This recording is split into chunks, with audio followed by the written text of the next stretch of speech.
And I want to thank everybody for being here today on what is going to be another very informative webinar with Dr. Bonni Goldstein. In case you missed it, Bonni was with us just a few months ago for a webinar, and that is in our client education series at realmofcaring.org.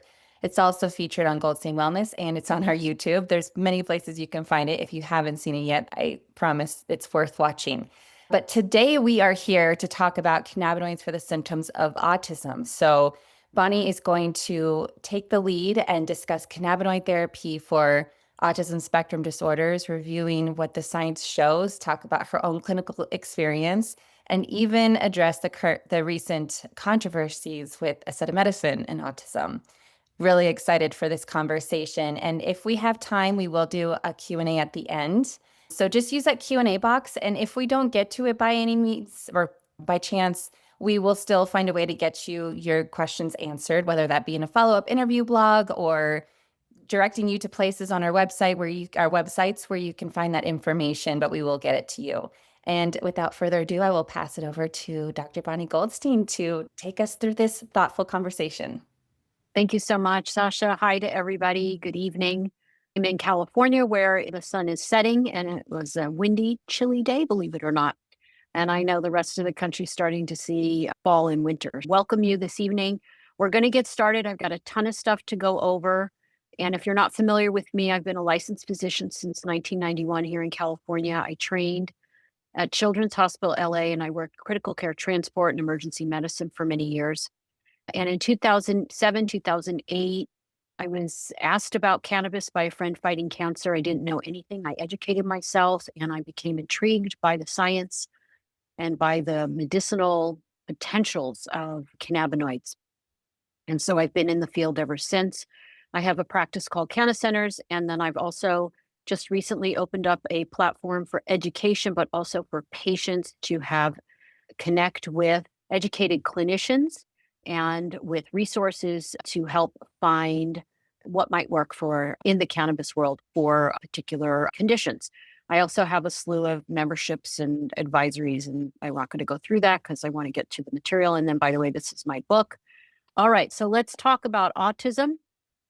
And the first thing to say is, of course, how do we describe or what is the definition of autism? And this is from TACA, a developmental disability which causes significant social, communication, medical, and behavioral challenges. And of course, I think it's very important to say that autism is a spectrum. There are individuals that need substantial support, and there are other individuals that need no support. My role as a clinician is to help those who need support. And of course, not everybody needs help. But what I want people to realize is that I've been doing this now. I've been treating pediatric patients with autism now going on almost 12 years, 18 years as a cannabis doctor. There's no question in my mind that cannabinoids have significant benefits, especially under medical supervision. There's nothing to fear, very easy to work with. What else can we say about autism? It's diagnosed approximately 4 times more frequently in boys than girls. And again, that comes from multiple places. And of course, there's this understanding that the prevalence is increasing.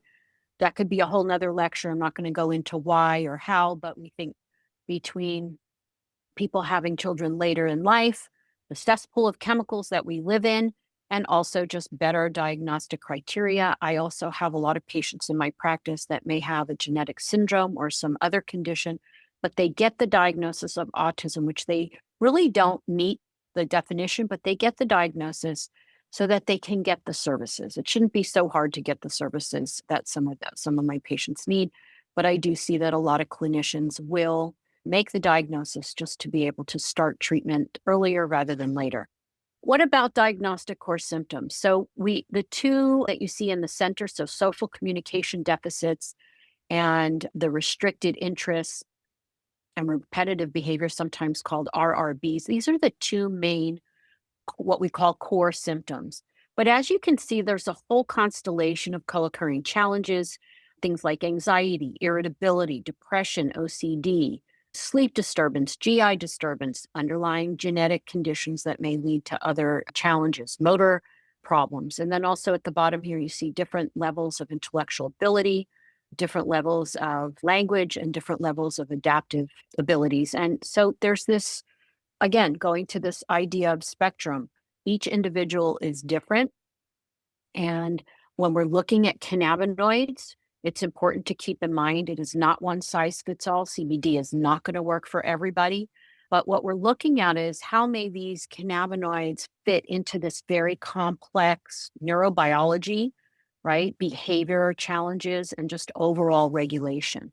And I think that's the way to take a look at it from top down. Now, there are two FDA-approved medications in the United States, and they're both to treat irritability of autism, risperidone and aripiprazole. They're both antipsychotics. They have serious long-term side effects.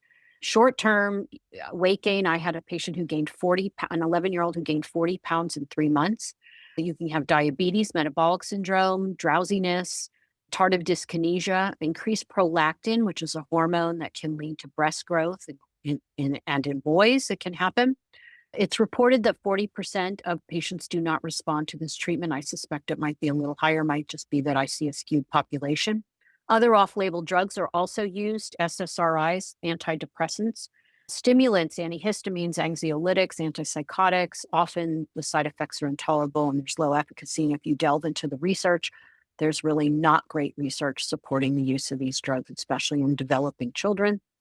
And core symptoms are not addressed. That's very important. We're not addressing the issues. And oftentimes, I understand why parents seek these out and use them. And I do have patients that combine these drugs with cannabinoids. And for me, when someone is having challenges, a family unit is having challenges, everything should be on the table. But of course, we want to live in the world where we do no harm. And so I do not think that cannabinoids should be last resort. They should be first resort, and they should, under medical supervision, again, tremendous benefits for certain patients. And we have a lot of options under the cannabis umbrella, and we're going to talk about that. All right, I'm going to address acetaminophen. I really don't have time in this talk to focus on the potential causes of autism, but I just want to mention this just because it has been in the news. And what is the worry? Why are we worried about acetaminophen? The way acetaminophen works is because once you ingest it, it converts to a secondary compound. And then it goes on to inhibit one of your inner cannabis compounds called anandamide. Anandamide is an endocannabinoid, inner cannabis compound. And when you inhibit the reuptake of anandamide, you make anandamide hang around longer. So what you're doing is you're interfering with this underlying endocannabinoid system. And the question is that dangerous? It could be because a developing fetus relies on a functioning endocannabinoid system for proper development. So the same way that you might say a pregnant person should not smoke THC or take a big dose of CBD, although at this point, for me, it's case by case. I usually recommend not using cannabinoids during pregnancy, but there are times where there's a compelling reason to do. And of course, lowest dose possible for the shortest duration. But it's similar. They interact with the endocannabinoid system. Now, what I want to share with you is this is a paper that just came out this year. It's a review of the 12 highest quality studies. And by the way, this paper was written by researchers and experts from all over the world. So Denmark, Switzerland, Ireland, Germany, USA, Australia, Canada, Israel. And what they found was that some of these studies do suggest a possible link between acetaminophen and a child born who later gets diagnosed with autism, but there were major limitations. For example, who was included in the studies and how well they adjusted also for other factors like genetics, other family background issues, and also health conditions. Now, when they looked at brothers and sisters, where one pregnancy involved acetaminophen and another didn't, the connection between acetaminophen and autism and ADHD actually got much weaker, which tells us that much of what we're seeing could be explained by shared family or environmental factors, not the medication itself. It's also really important to remember, why would you take acetaminophen while you're pregnant?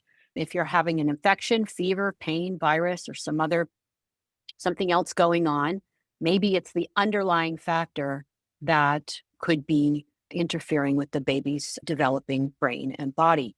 And so sometimes it's from the reason for the medicine, not the medicine itself. We do know the risks of untreated fever are likely greater than an unproven, likely small risk of acetaminophen. That being said, what's the current medical consensus is that it is somewhat inconclusive, but it leans towards low risk. And you'll hear many doctors say, I tell my patients that if they have a fever, they can take one dose and then there's no untoward outcome at the end. Very hard to study because there's a zillion factors during pregnancy that are just like during the rest of the time. What are you eating? What are you exposed to? What's your genetics? And so on. Right now, of course, same thing for me, what I recommend is lowest dose for the shortest time. And of course, consult your healthcare practitioner. Leucovorin's also been in the news. What is leucovorin? So it's a prescription form of folinic acid or vitamin B9. So folate is the natural form. Folinic acid is the synthetic version that provides the active form for the vitamin. Normally, folate, it's a key nutrient for brain development. We want folate. It gets into the brain through these special receptors, which are called folate receptor. And in some children, they have antibodies to these receptors, which blocks the folate that's in their bloodstream from getting into the brain. So it's not that they don't have enough folate, it's that the mechanism to transport it is not functioning, it's being blocked. And so when the antibodies are present, you can sometimes see improvement of symptoms by giving folinic acid supplementation. It's safe, it's well tolerated, it's either prescription or some people often get it from a compounding pharmacy to avoid some of the excipients that are in the bottle, the extra ingredients that they put in.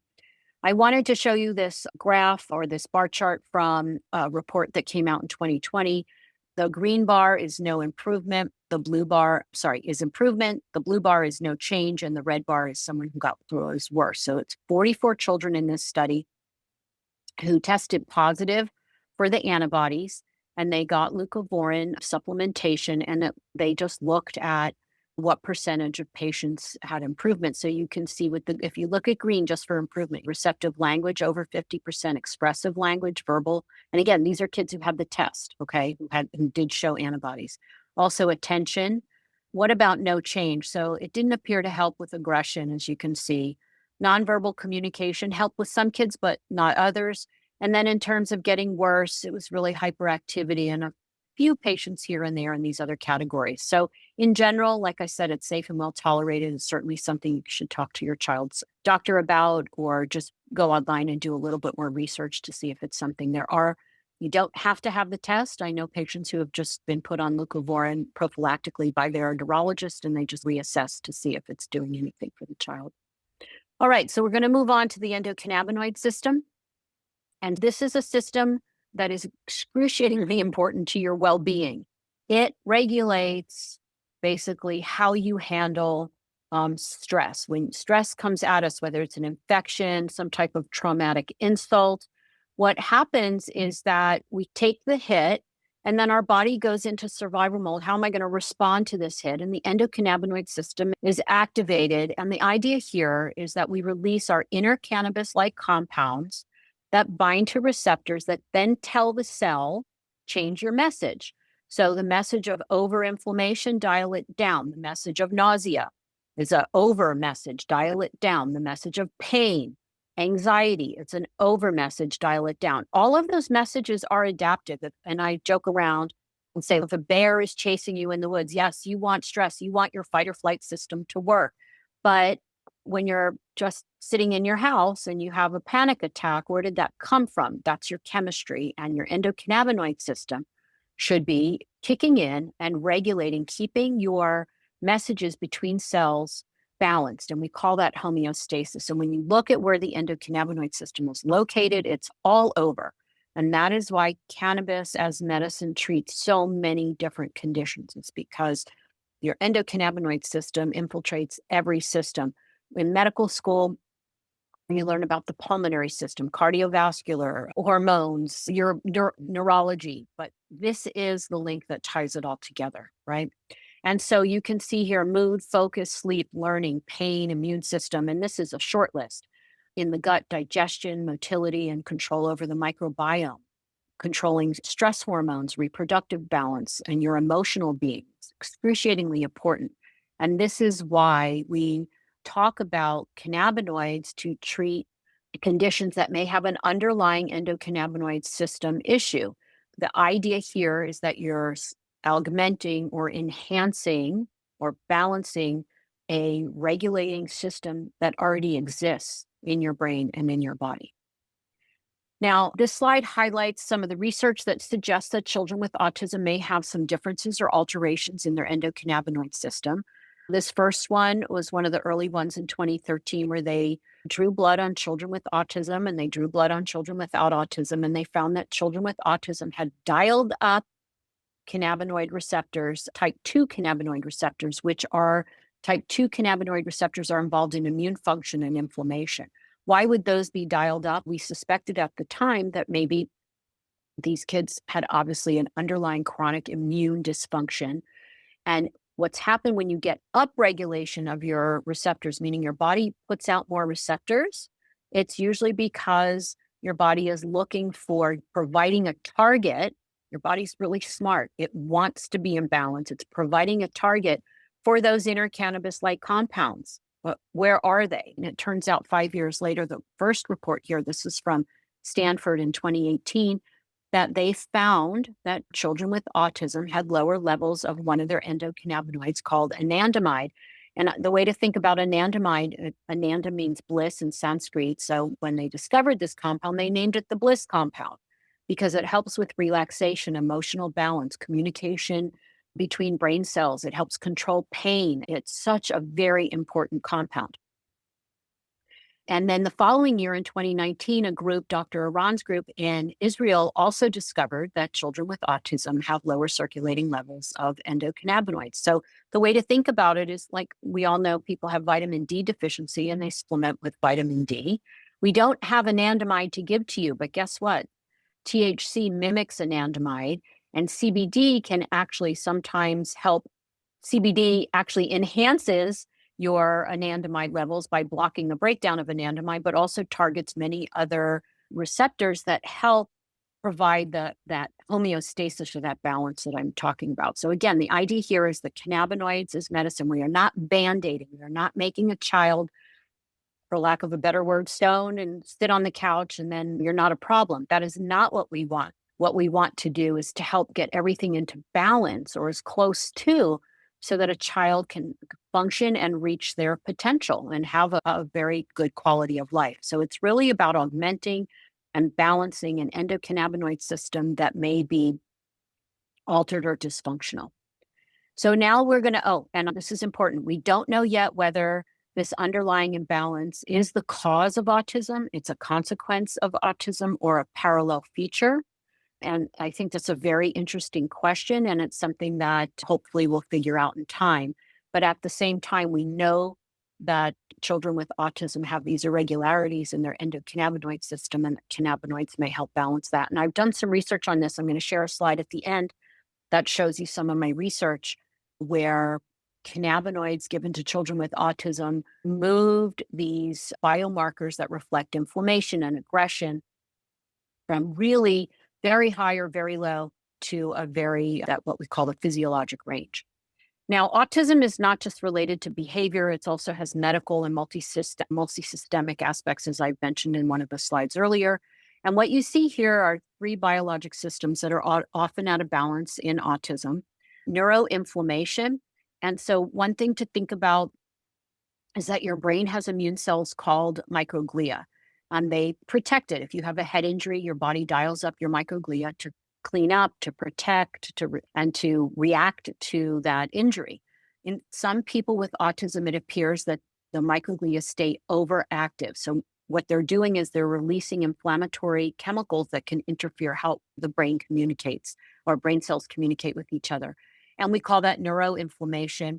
And it can absolutely cause behaviors, interrupt focus, and cause mood issues. We also know that there's neuroimmune dysfunction in children with autism. So the brain and the immune system are always in constant conversation. And when that communication gets mixed up, when there's too much immune messaging, it kind of propagates increasing stress in brain cells. And you just have this imbalance that also contributes to the microglial overactivity. And then also we talked about antibodies earlier. You get an autoantibody presence when you have this neuroimmune dysfunction. And then there's GI imbalance, and you get dysbiosis, you get leaky gut, or what we call like broken intestinal permeability, and also immune activation.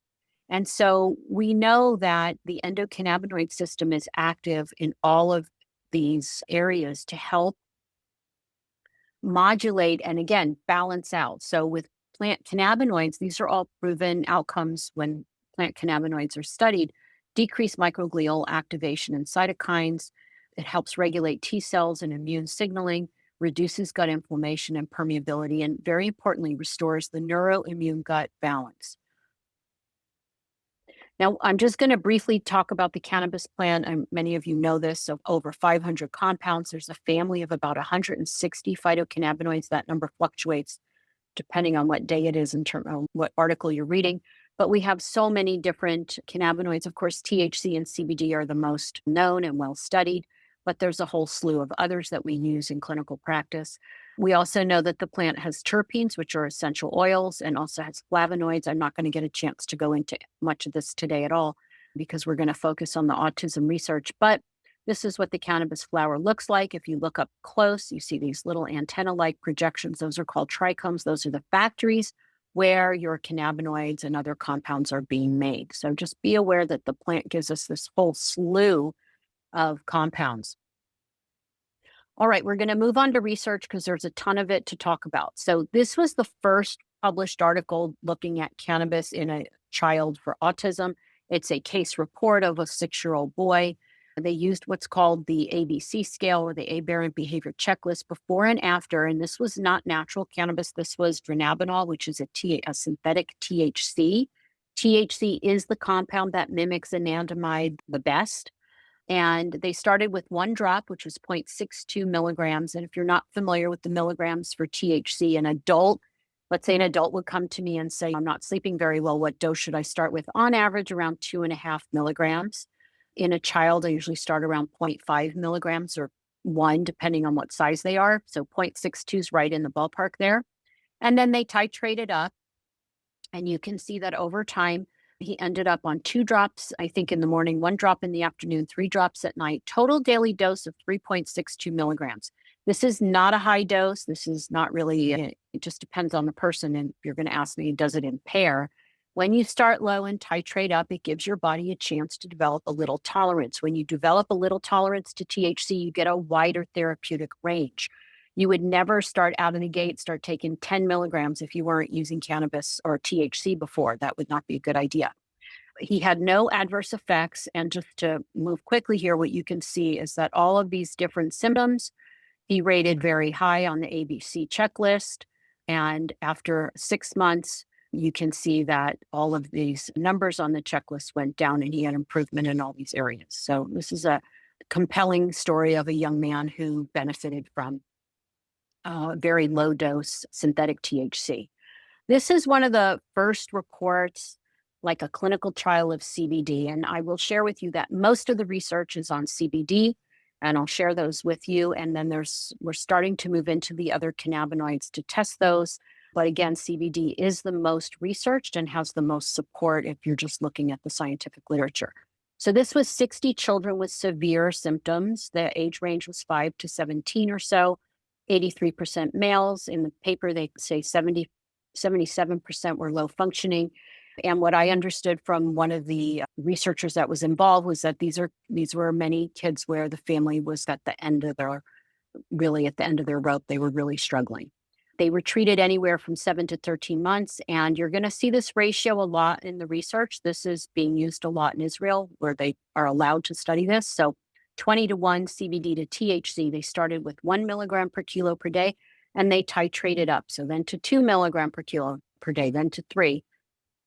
And what they decided in the beginning was that non-responders, meaning if the child did not get a good result, they were going to add in extra THC. And what that does is that lowers that ratio from 20 to 1, depending on how much THC you add in. And again, you just divide how much CBD, how many milligrams of CBD, divide by how many milligrams of THC, and you get your ratio. they went down to as low as 6-1. And basically, they saw that a little over half, so 52% responded to 20-1, and 29% out of the 60 required added THC. See, and this is why it's not one size fits all. 13 out of the 29 got much better with a little added THC in the mix. And another 7, so basically another 20 kids did better when THC was added in. 6 had no change and 3 were worse. There was a 73% retention rate. This is a pretty high number in a study of people who want to stay on the study medicine. Why did patients drop out or stop using it? Either irritability, they refused the oil because it doesn't taste very good, and then also low efficacy. Parents felt that it wasn't worth it. In terms of adverse effects, so they saw restlessness, irritability, or some appetite loss, which is the opposite of what people expect with cannabis. Higher doses of CBD can suppress appetite, not in everybody, just in some patients. I've had patients who actually have increased appetite, and I have patients that don't appear to have any effect on their appetite. So very individual response when you're talking about appetite. Restlessness, I just want to address that. CBD is stimulating in lower doses or alerting, like caffeine effect. But your reaction to caffeine does not mean how you're going to react to CBD, but it can be stimulating. In fact, they're looking at it as a treatment for narcolepsy. And higher doses of CBD tend to be more calming and more sedating. So to me, when you see restlessness in lower doses, you would actually go up on the dose to see if you can get a more calming effect. And the same paper I just want to show you for behavioral outbreaks, 61% were either labeled it as much or very much improved. For anxiety, 39% much or very much improved. Same for communication, almost 50%. 1/3 were able to lower other medications, and 24, so about 1 in 4 were able to stop other medications. And also only 8% needed to add or increase medication. And what over here, sorry if it's small to read, but all patients are listed in the red are in the red bars. And then just boys. So if they remove the girls from the analysis, it seemed that boys did a little bit better than girls in terms of the response to this particular CBD. This is another report out of Israel, 188 patients, and this was in 2019. 82% male, and you can see the mean age there. So it was a big range of about, like 5 up to 20 or so. 7% were under the age of 5, so there is no age limit. I have treated as young as 2 for autism, and I've treated as young as 6 weeks for epilepsy. In this study, 27 of the kids had a dual diagnosis of autism and epilepsy, and then 7 had ADHD. And why were these kids being treated? 90% had restlessness, 80% rage, and almost 80% with agitation. And what did they give them? A 20-1 again. At 6 months, 82% were still in treatment. 30% reported significant improvement, and 54% reported moderate improvement. You're talking about it over 80%. And you can see for slight improvement and no change, just a small percentage of patients. But 25% reported side effects. And again, the most common is restlessness. And again, I always question whether or not that's dose related. And maybe people didn't know to go higher or that wasn't explained to them. One thing to remember too is that this is all studies are going to look at side effects in the real world. If a family were to, one of my patients reaches out and says, my child's bouncing off the walls, we change things right away. We don't make you stay on a certain dose because you're not in a study. And of course, we're looking for good results and we individualize treatment. What about benefits? Less agitation, less rage, better sleep, better focus. And for those kids that had tics or seizures, those decreased. And then this slide just shows you the range of dosing. And this would have been helpful if they had done it in milligram per kilo, because that is really how we dose things, because children are growing. We don't want them to outgrow their dose. But if you look here, on the bottom is the dose of CBD in milligrams. So this represents 3 kids taking 15 milligrams. So you see there are some low dose responders.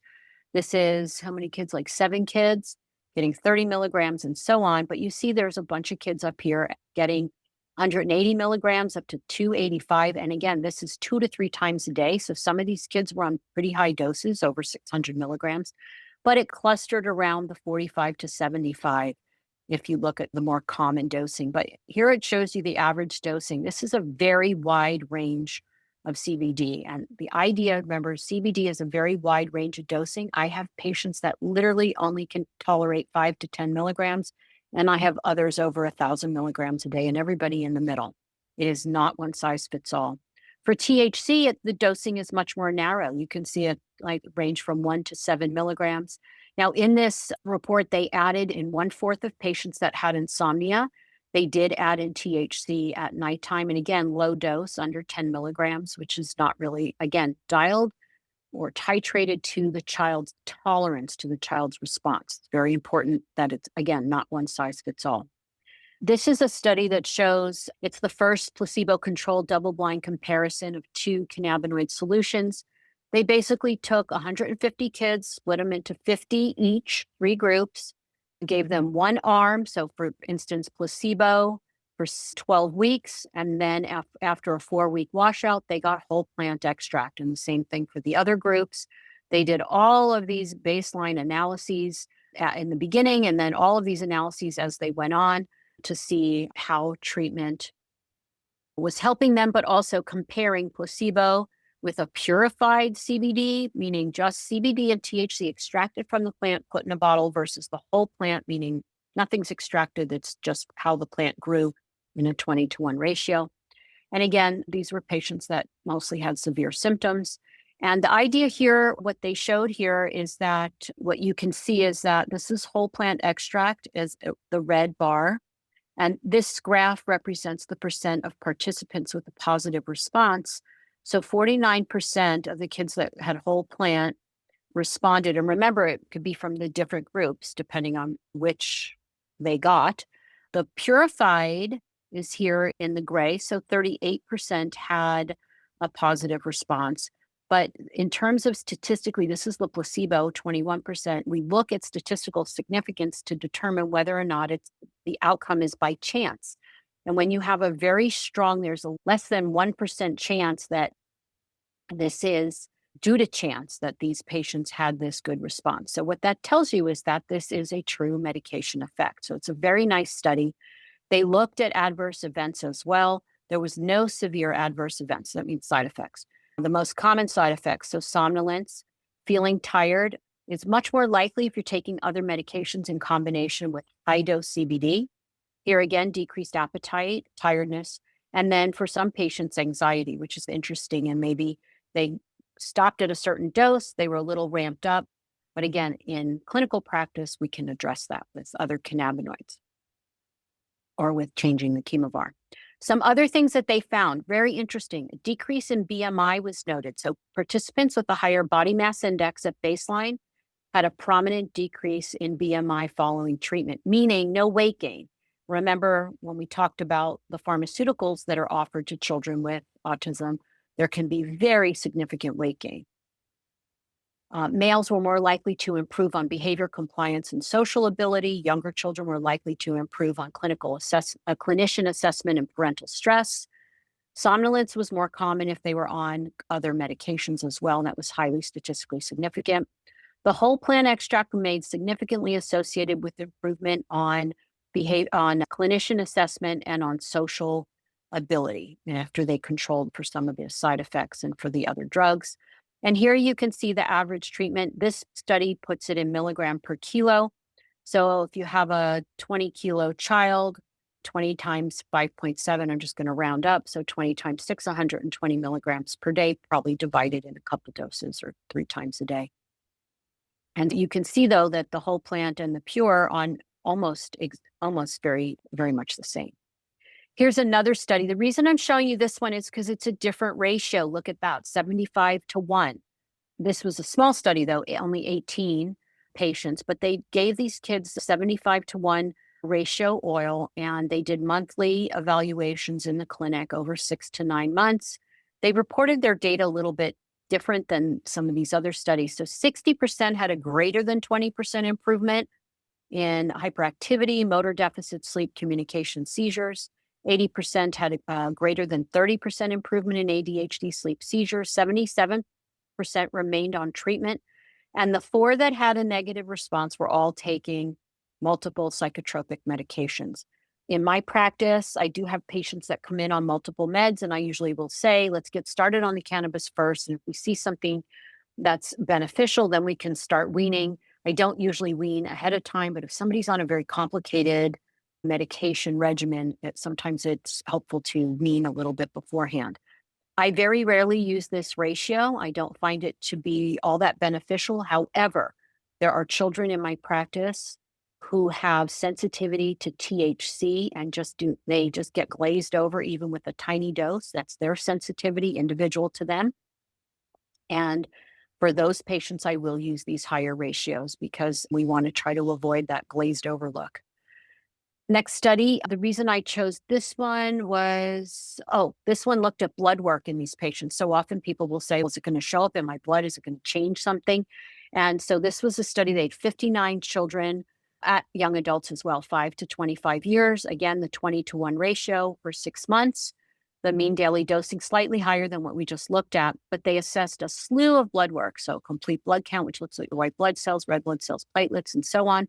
Glucose, kidney function, electrolytes, liver enzymes, bilirubin, lipid profiles, thyroid function, prolactin, and testosterone. And they found no clinically significant differences in the blood work between baseline and 3 months. And I will share with you, I've had patients on CBD and other cannabinoids now since 2013, and we are not seeing any changes in blood work.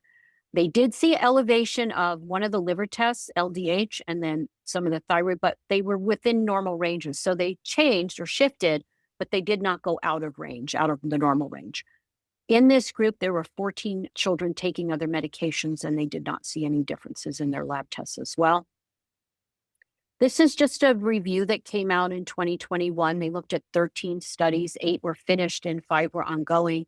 And I just think this is nice to share with people. All studies reported substantial behavior and symptom improvement. 61 to 93% of the participants in the study showed benefit. And remember, I said early on with the antipsychotics, 40% don't respond. That means 60% get some response.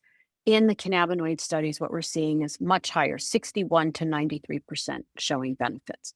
Of those where they measured whether or not patients could reduce medications, 80% of those participants were able to reduce medications. And they did see mild adverse side effects in 27%. Again, that's 1 in 4 about.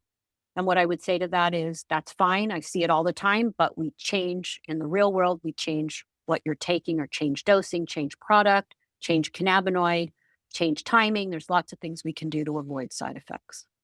Now, this one I wanted to show you because of the ratio. Again, this one looked at children with autism between the ages of 5 and 11 for 12 weeks.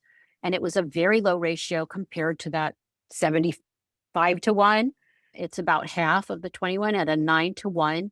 And they just did drops. I'm not a big fan of using drops because somebody moves your arm, you've got a child that's wiggling. It's hard to get drops in the mouth, but that's what they did. And what they saw were all of these statistically significant benefits. So if the P value, it just stands for what the chance of having this be, that it's actually due to the intervention, due to the medicine. If it's less than 0.05, that means less than 5%, it's likely that it is due to the intervention. So social interaction, highly statistically significant. Improvements in anxiety, agitation, interesting number of meals a day. So maybe less picky about food. Also, maybe because it's a lower ratio, triggering some appetite because the THC has a little more activity. And concentration improved, but only in those children who were rated with mild, and only 3 children had mild adverse effects. So you can see there's this wide range of dosing, and people say where to begin. I usually start, if you ask my opinion, I usually start at around a 25 to 1 ratio because that's something that's easy to find and seems to do the trick for the fair number of patients. Now, this is interesting. So it's really hard to find any research on adults with autism. And so I pulled this one out. This comes from the UK Medical Cannabis Registry.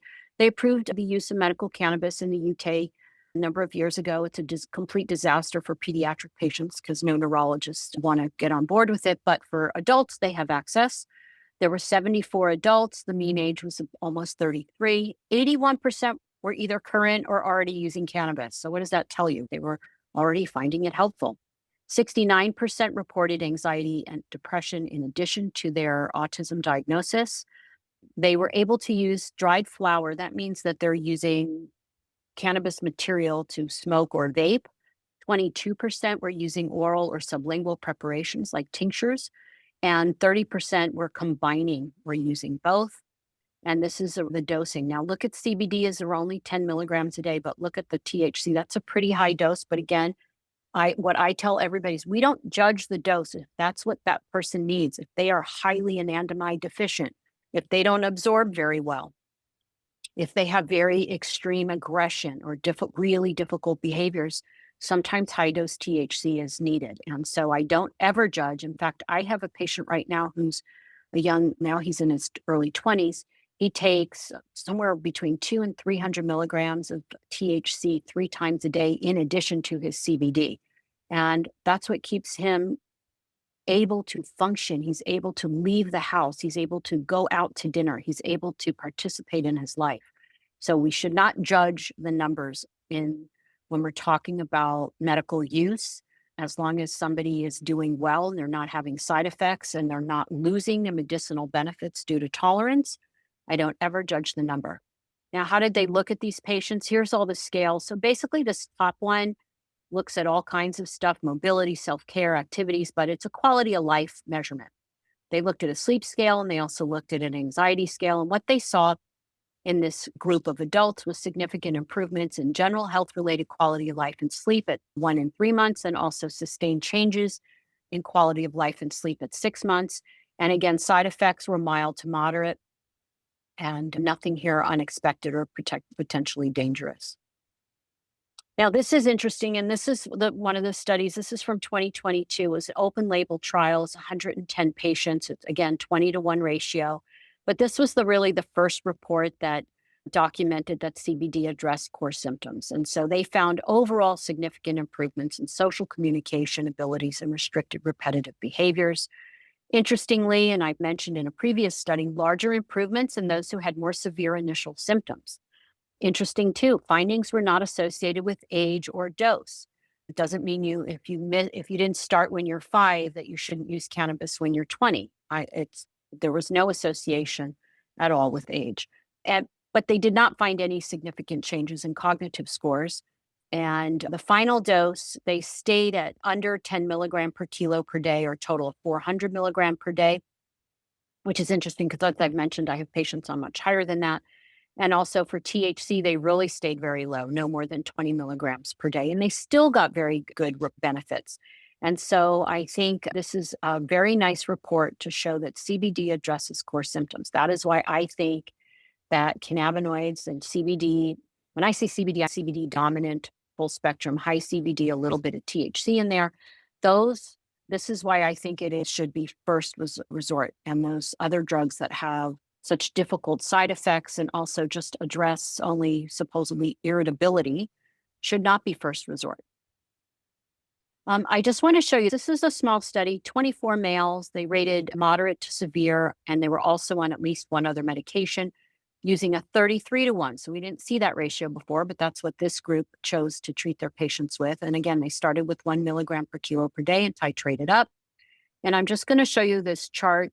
And I do recommend take a look at this because it's an interesting paper. And again, it's a small study, but I just like the way that they visually showed their results. So dark green is great improvement. Light green is some improvement.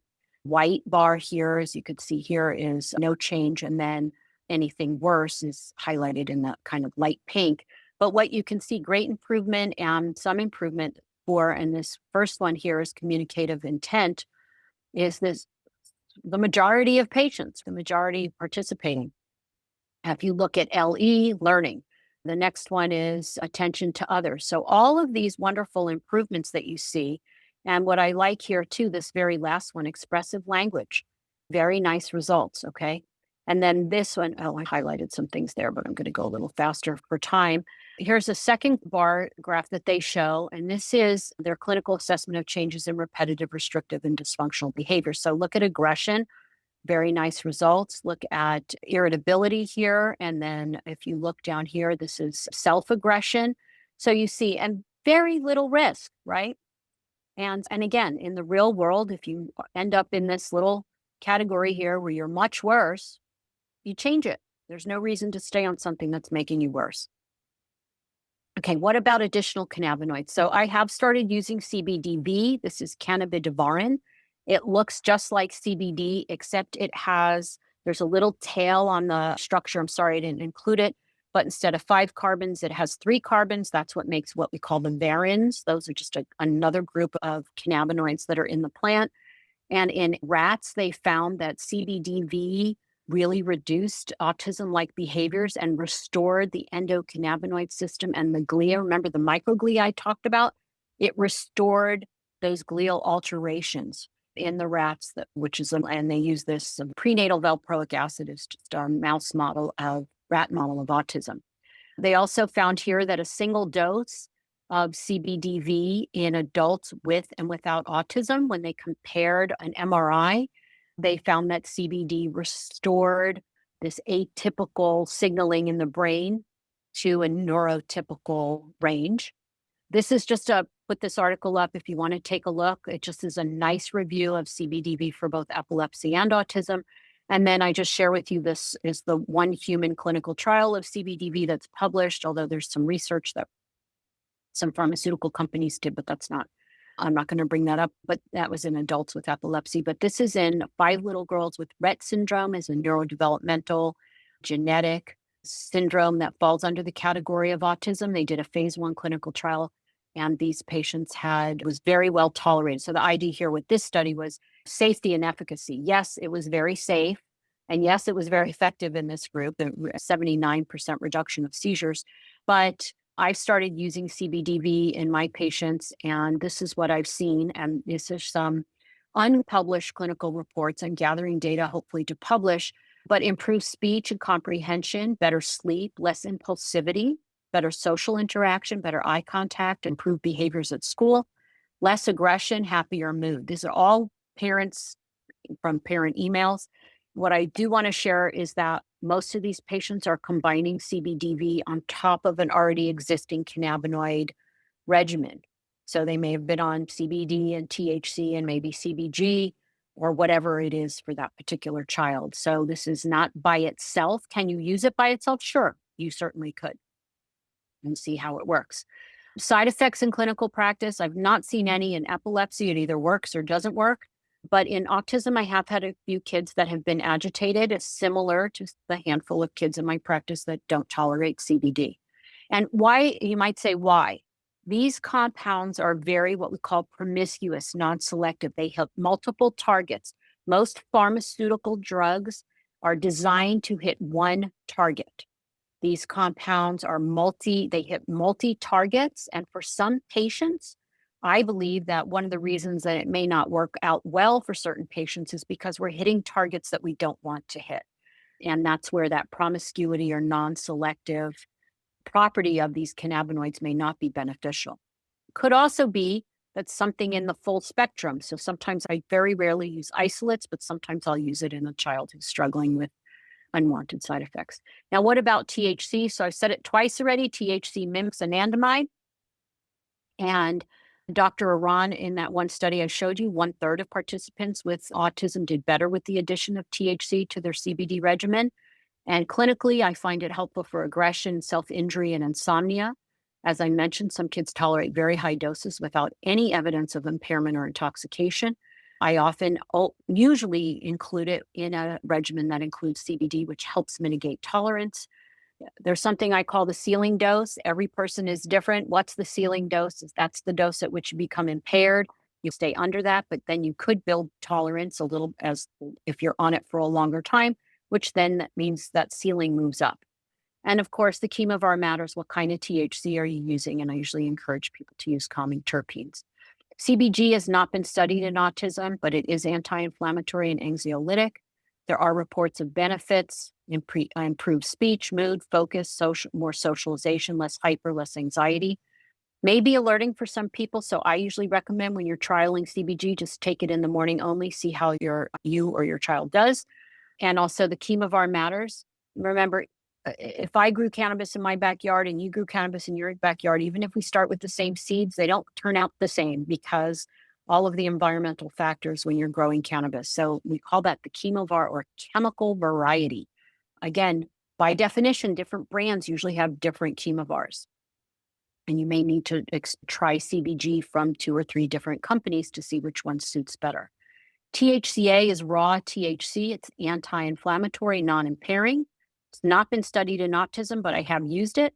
And there are reports of better speech, calm behavior, less hyper, less aggression, less anxiety. It also can help with seizures.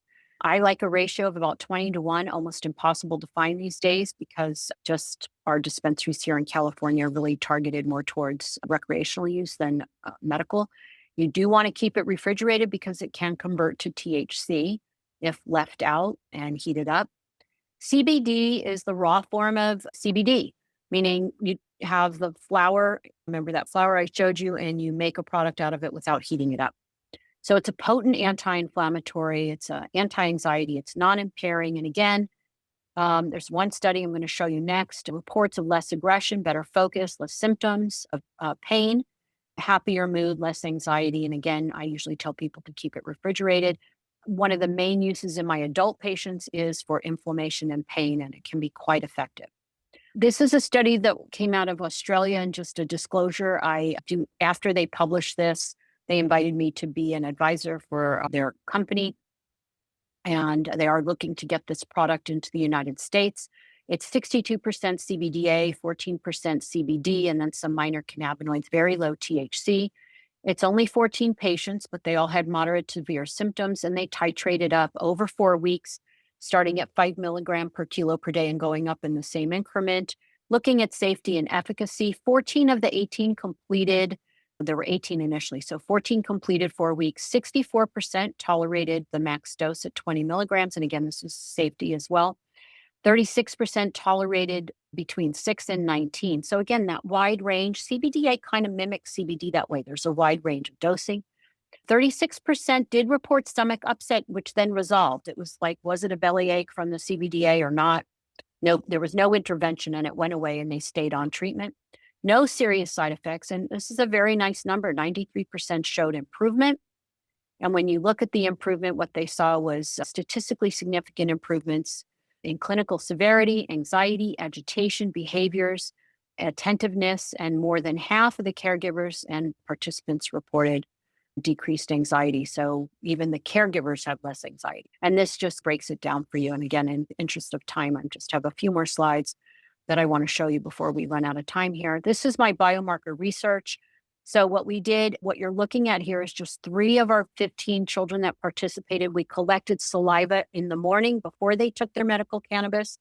And then we collected saliva a couple hours later after they took their medical cannabis.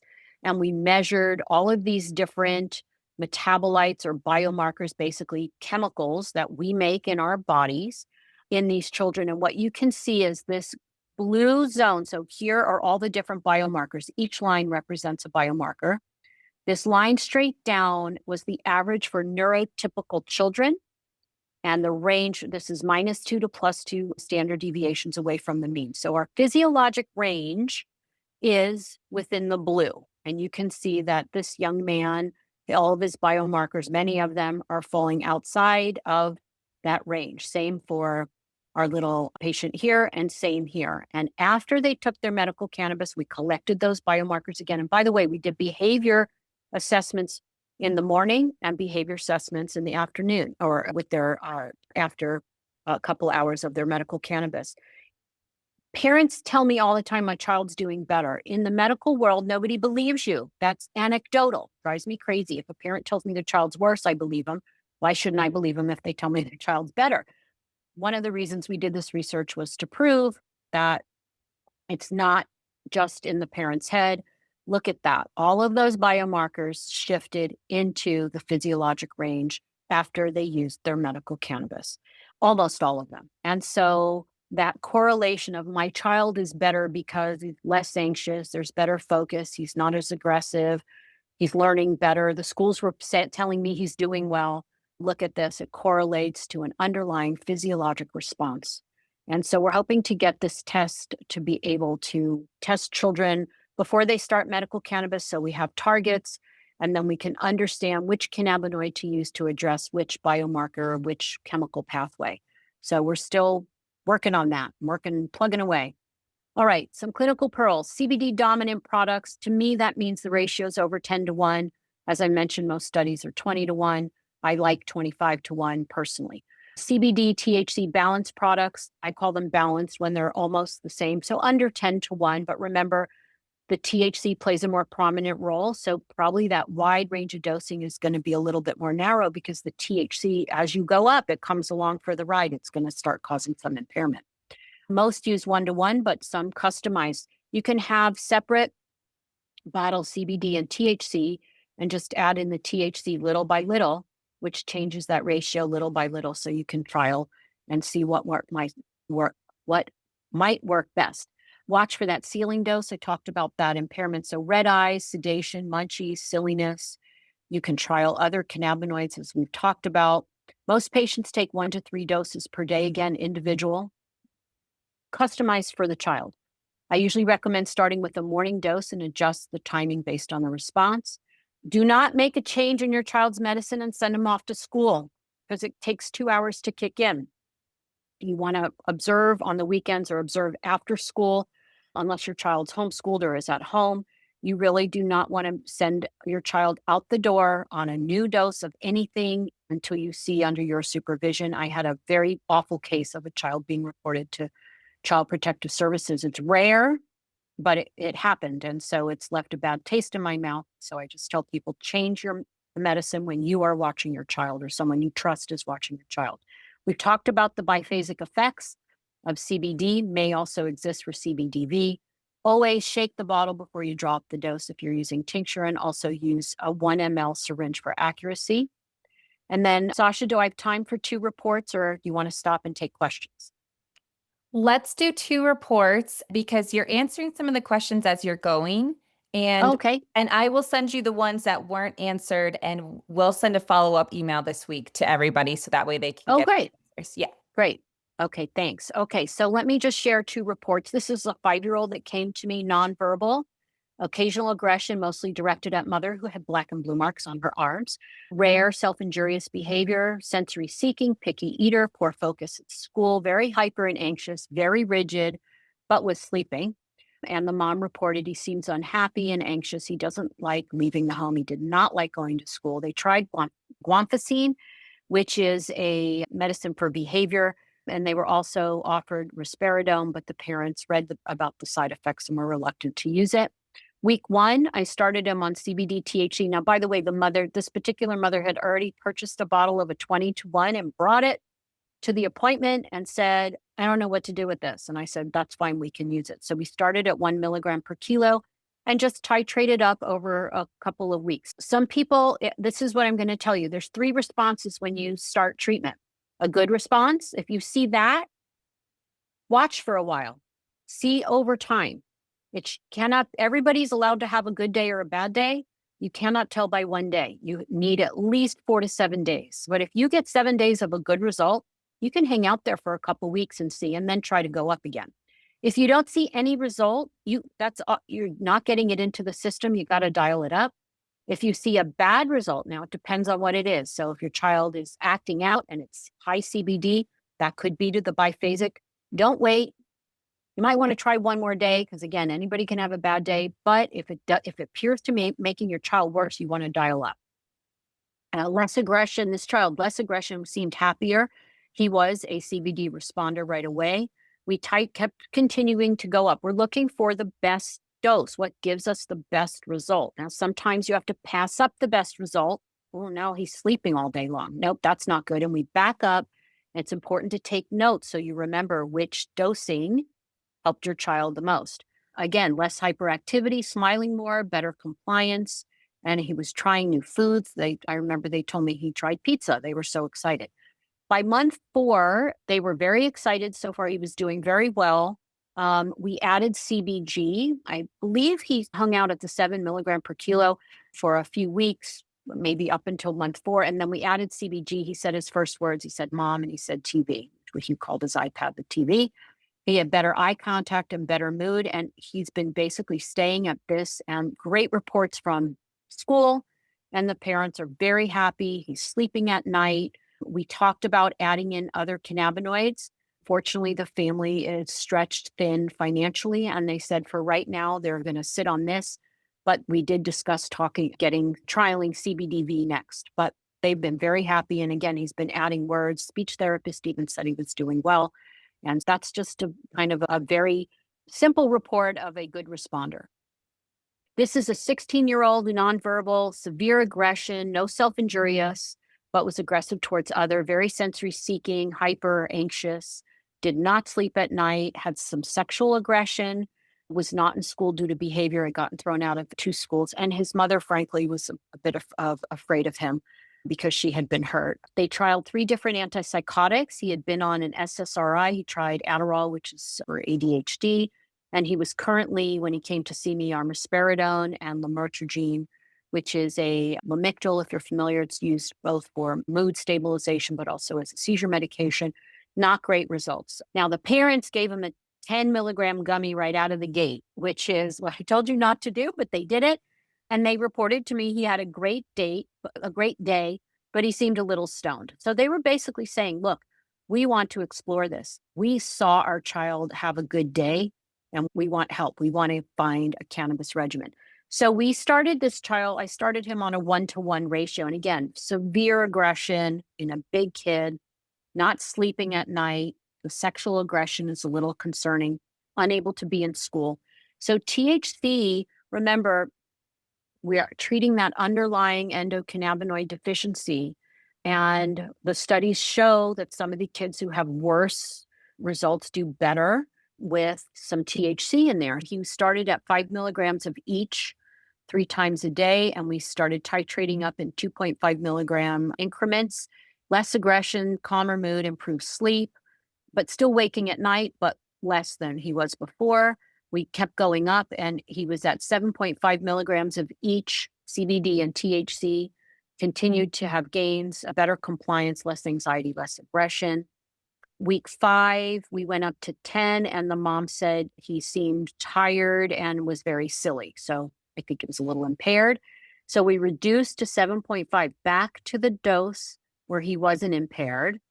And we added in CBG in the morning and titrated up little by little. And he had improved alertness and balance. I'm not sure why I wrote balance. I'm sorry about that. I'm not sure why I wrote the word balance. But month 3, we decided to trial CBDA. The parents were motivated to try whatever I had recommended next. So we titrated up to 25 milligrams in the morning, and he had significant improvement, further reduction of anxiety and aggression. He was sleeping better. He was less hyper. He began communicating with his C device. He started homeschooling. And so this was his current regimen the last time I checked in with them. So look at that. He's got basically 4 cannabinoids in his regimen. And what I'll share with you is that there's no question in my mind that combining cannabinoids can be very helpful. They overlap, but they also enhance each other's effects. So you can sometimes get away with lower doses.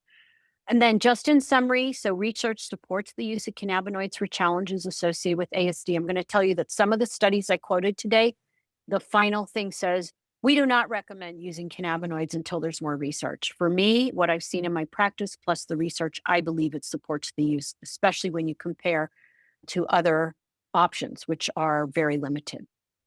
It is safe and well tolerated. Cannabinoid treatment is safe and well tolerated, but it has to be customized. It is labor intensive. So very rarely do we hear about, oh, I gave my child the first dose and everything was hunky dory after that. It can happen, but that's uncommon. Research supports CBD dominant around a 20-to-1, but again, there's a little leeway, but some may need some of these other cannabinoids. The benefits I think we've talked about, and start low and go slow. And what I write about this in my book, Rule It In or Rule It Out. You start something, you titrate up, you try to dial in, you either rule it in that it works, meaning you found a dose that's helpful, or you've ruled it out. Get rid of it and try something else. Combination cannabinoids provide enhanced benefits. About 75% of patients respond overall, and THC is very safe under medical supervision, although there can be a ceiling dose. And everybody asks me about development. You need to have a functioning endocannabinoid system to develop if you have an endocannabinoid deficiency. We are using cannabis medically. We are not using it to it's not the same as a 15-year-old smoking behind the high school. Okay. It's completely different world. Okay. And then I just want to say thank you to everybody. This is the website Goldstein Wellness. And if you are someone looking for help, you can get started. And we do not charge patients to connect them. We can connect you with Realm of Caring, who you already know, but we have other lots of clinicians and practitioners on our website who I've educated and mentored, who now can help patients use cannabis safely under medical supervision to find great results. All right, so I'll stop the share and happy to answer questions. I do have about 15 minutes. If you want to take the time, Sasha, or if you want to hop off. Excellent. We did have some people start to say goodbye because they asked their question and Yep. the last, knowing that I'm going to send them out. So I think what makes sense, because we have a lot of great questions. One came in from Australia, another from Peru, a lot of good questions about terpenes and things that you didn't get to cover. And I think if we do a comprehensive follow-up where I send you the questions and we can send it out to the audience in our newsletter, I think that would be probably the best option. Perfect. Yep. Okay, great. Great. So I will send them out and then we'll get it out to everybody here. Thank you for the thoughtful questions. I jotted every single one down.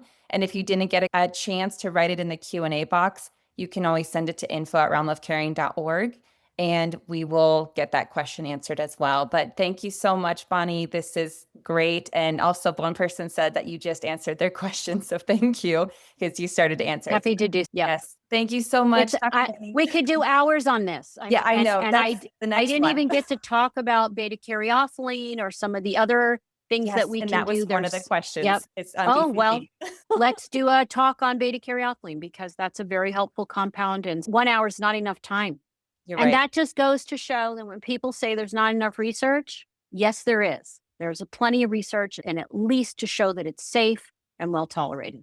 Yes, and I can't end on a better note than that. So thank you so much, and we'll follow up with everybody here. Thank you for joining us today. Bye-bye, everyone. Thank you.